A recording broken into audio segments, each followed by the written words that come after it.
Um dos requisitos que começar em place para a agricultura por uma indústria exitosa está corrente. Durante uma visita na 297 Farm na Savaneta, Sr. Gregory Fungafat, que é presidente do United Farmers Aruba, explicou-me a necessidade que tem para ganhar mais corrente para sua farm. Para algum ano acaba tem um greenhouse onde a planta de um tipo de lechuga com o sistema de hydroponics. Então, perdura na massa saudável, mas sem químico, que está disponível e acaba no supermercado na Ronde Aruba e também na 297 Farm.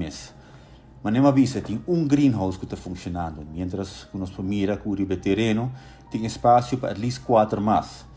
O problema que tem é que tem mestre de mais corrente para pôr mais greenhouse funcionar.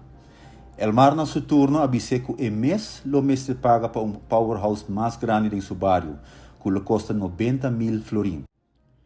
Pensei ainda não pode construir mais greenhouse, não pode produzir mais verdura fresca para o pueblo e não pode oferecer mais cupo de trabalho. Um problema que actually basta agricultor na Aruba está encontrando. Verdade, trata aqui de um serviço de El Mar, pero a agricultura não tem responsabilidade de El Mar.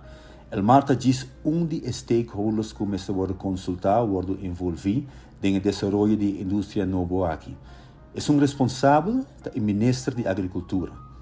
O Ministério lo intervenir para ajudar o agricultor no criador de bestia, para não receber suficiente energia numa tarifa atrativa que não produzir mais econômico possível para o povo de Aruba.